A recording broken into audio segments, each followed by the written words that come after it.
La presión absoluta y la presión manométrica es que la presión resultante que se mide se le conoce como presión manométrica, ya que ésta se mide en relación con el vacío perfecto que se conoce como presión absoluta.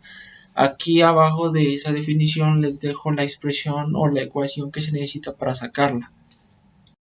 Por su parte, en cuanto a unidades de presión se sabe que la presión manométrica se representa en unidades de Pa, entre paréntesis Gauge o lb sobre pulgada elevado al cuadrado. Relativa a la presión absoluta se medirá en unidades Pa, Abs o I pulgadas al cuadrado absolutas.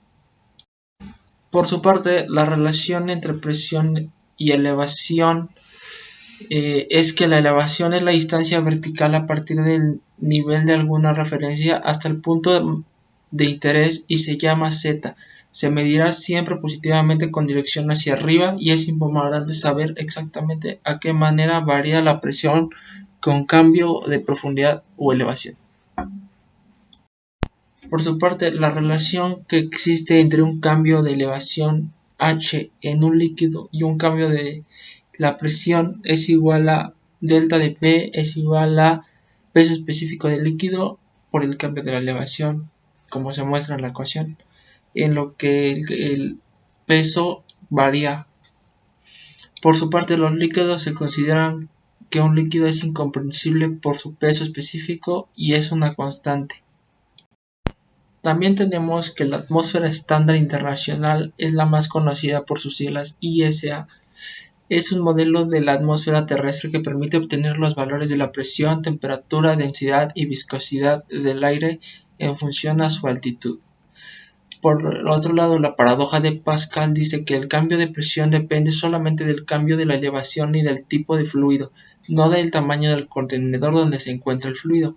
A esta observación se le conoce como la paradoja de Pascal. Este fenómeno es de utilidad cuando se debe producir una presión constante alta o consistentemente alta en un sistema de tubos y tanques interconectados. Por su parte, tenemos diferentes herramientas de medición para este tipo de presiones, lo cual el primero es el manómetro, el cual utiliza la relación que existe entre el cambio de presión y un cambio de elevación de un fluido estático.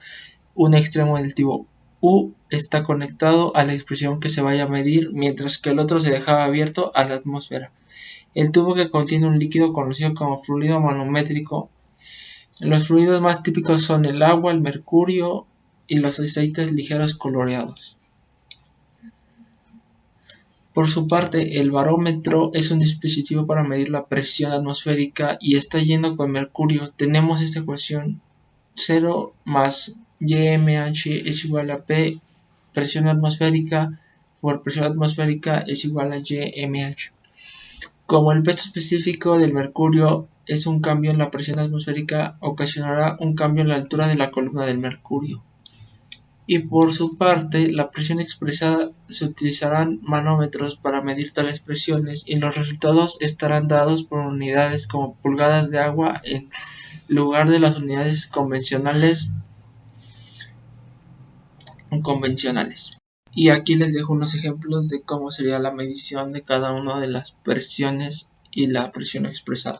También tenemos lo que son los medidores y transductores de la presión, los cuales nos van a ayudar a, como su nombre lo indica, a medir o tener una medida escalar de lo que es la presión. El primero es el medidor de presión tipo Bourdon, el cual es un dispositivo que se utiliza para medir presiones que son ampliamente. El medidor de tubo Bourdon, cuando la presión va a medir aumenta, el tubo tiende a desenrollarse y cuando disminuye, el tubo tiende a curvarse más.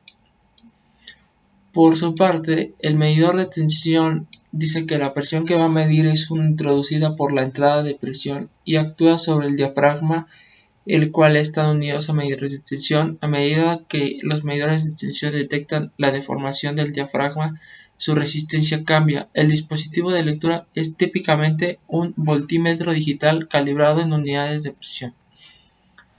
También contamos con lo que es el transductor de presión tipo LVDT.